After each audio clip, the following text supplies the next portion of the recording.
Hello विद्यार्थी, कैसे हैं आप सभी। आशा करता हूं कि बढ़िया होंगे और आपने विज्ञान की तैयारी कर ली होगी।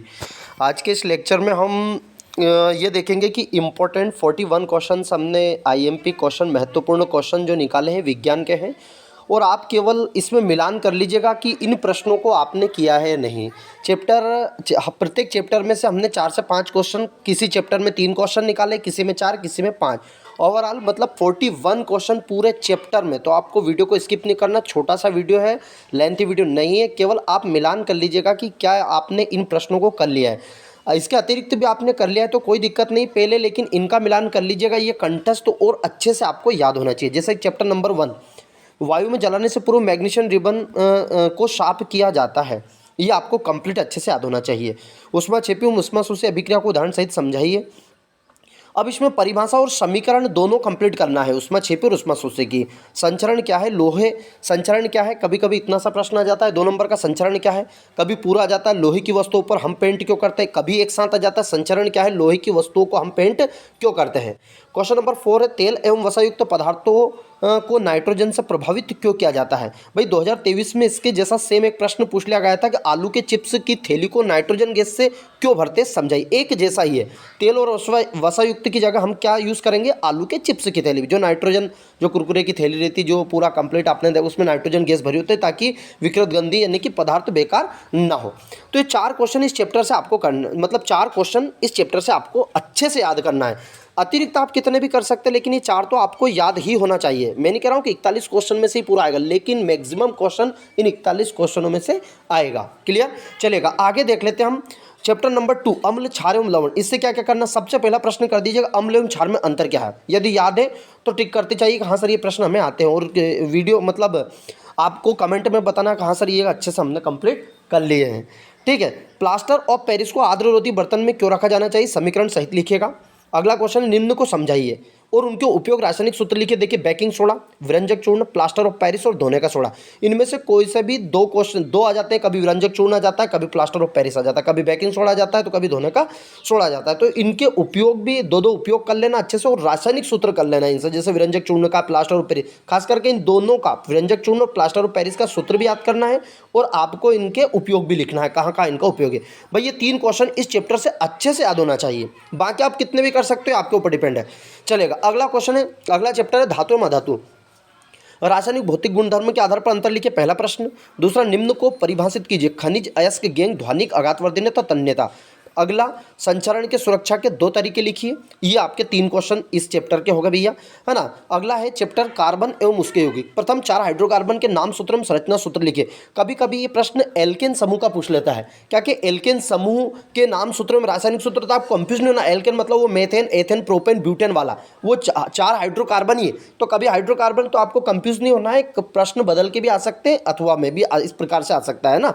साबुन एवं उपमाजनक में अंतर लिखिएगा। मीथेन, एथिन के इलेक्ट्रॉन बिंदु की संरचना। ये 3 क्वेश्चन अच्छे से कर लीजिएगा, बाकी आप कितने भी कर सकते हैं। चलेगा। चैप्टर नंबर 5 है अगला, जैव प्रक्रम।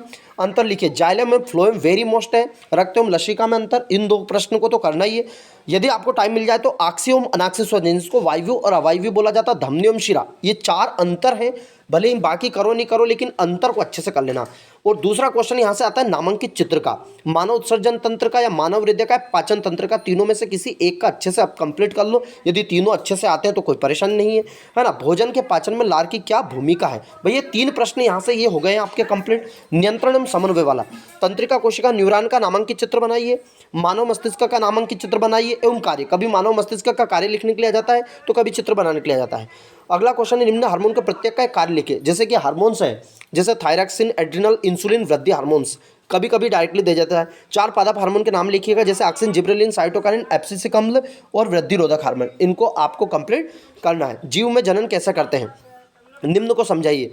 21वां क्वेश्चन है, कायिक प्रवर्धन, पुनरुत्थान पर, परागण, स्वपरागण, परपरागण, एकलिंगी द्विखंडन। अब के सर 5 क्वेश्चन दिए, तो इसमें भी मोस्ट इंपॉर्टेंट है कायिक प्रवर्धन, परपरागण, स्वपरागण, और इन तीनों को आप अच्छे से कंप्लीट कर लीजिएगा। अगला, जनन क्यों आवश्यक है, ये हो गया। आनुवांशिकता क्या है। अगला क्वेश्चन है, मानव में बच्चे का लिंग निर्धारण कैसे होता है। मेंडल ने अपने प्रयोग के लिए मटर का ही क्यों चयन किया, और आनुवांशिकता क्या। ये 3 प्रश्न अच्छे से आप कंप्लीट कर लेना। प्रकाश वाले चैप्टर से कर लेना। निम्न को परिभाषित कीजिए, गोली दर्पण की वक्रता त्रिज्या, दर्पण की फोकस दूरी, दर्पण की वक्रता केंद्र, आवर्धन, लेंस की क्षमता, जिस पे स्टार लगा ये वेरी मोस्ट है। जैसे आवर्धन और लेंस की क्षमता का मात्रक अच्छे से कर लेना, बाकी 3-4 टाइम मिले तो बाकी को उनको करो।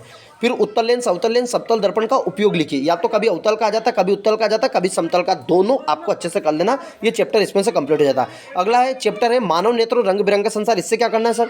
तो मानव नेत्र का नामांकित चित्र बनाइए, ये आपको कंप्लीट करना है। कांच के प्रिज्म द्वारा श्वेत प्रकाश का वर्ण विक्षेपण का चित्र, कभी कभी डायरेक्टली आ जाता है, प्रकाश के विक्षेपण का चित्र बनाइए।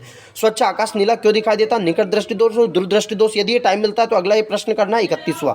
अगला है आपका विद्युत परिपथ के उपयोगी में कोई 4 अवयव प्रतीक लिखिए। ये प्रतीक ये सर्किट वाले जो चिन्ह आते हैं, इनके प्रतीक चिन्ह आपको बनाना है। चालक के प्रतिरोध को प्रभावित करने वाले 4 कारक वेरी मोस्ट है। अगला है निम्न को परिभाषित कीजिए, विद्युत धारा, विभवांतर और ओम का नियम। इन तीनों में से अच्छे से कंप्लीट करना भैया। पहले विद्युत धारा कर लेना, फिर ओम का नियम कर लेना, फिर विभवांतर कर लेना। अगला विद्युत धारा के चुंबकीय प्रभाव, चैप्टर नंबर। चुंबकीय क्षेत्र रेखाओं के कोई 3 गुण लिखेगा। फ्लेमिंग के बाएं हाथ का नियम और फ्लेमिंग के दक्षिण हस्त अंगुष्ठ नियम लिखिएगा। निम्न को परिभाषित कीजिए, गैल्वेनोमीटर और विद्युत फ्यूज। ये क्वेश्चन कर लीजिए। अगला चैप्टर है हमारा पर्यावरण और लास्ट चैप्टर है किसी एक पारिस्थितिक तंत्र की आहार श्रृंखला को विभिन्न पोषक स्तर प्राणियों को केवल नाम लिखेगा। खाद्य जाल एवं खाद्य श्रृंखला में अंतर लिखेगा। निम्न को समझाइए, सर्वहारी, ग्रीन हाउस, परितंत्र और ओजोन परत। ये प्रश्न आपको अच्छे से कंप्लीट, मुझे विश्वास है कि ये प्रश्न आपको आते भी होंगे, लेकिन इनको कंठस्थ कर लीजिएगा। हम क्या करते हैं, सबके चक्कर करने में कुछ भी अच्छा नहीं कर पाते हैं। पहले 41 क्वेश्चनों को वेरी मोस्ट को अच्छे से रट दीजिएगा। टाइम मिलता है तो अन्य क्वेश्चनों को पढ़ दीजिएगा, ताकि उन प्रश्नों को यदि आपने पढ़ा है तो उनको थोड़ा बहुत आप क्वेश्चनों को लिख पाते हैं। हम क्या करते हैं, सभी को पढ़ते जाते हैं और किसी भी प्रश्न को ठीक से वहाँ नहीं लिख पाते जब परीक्षा में लिखने का आता है। तो पहले इनको अच्छे से कंप्लीट कर लीजिएगा, फिर रुकनी नहीं चाहिएगा इन प्रश्नों को लिखने के लिए। इसके बाद समय बचता है तो आप अगला क्वेश्चन का करिएगा। ओके, और हाँ ध्यान रखें, वीडियो को लाइक करना है भैया, और अपने मित्रों को भी शेयर कीजिएगा, उनको भी बताइए उन्होंने किया या नहीं किया। ये आपका कर्तव्य है। ओके, जय हिंद, जय भारत।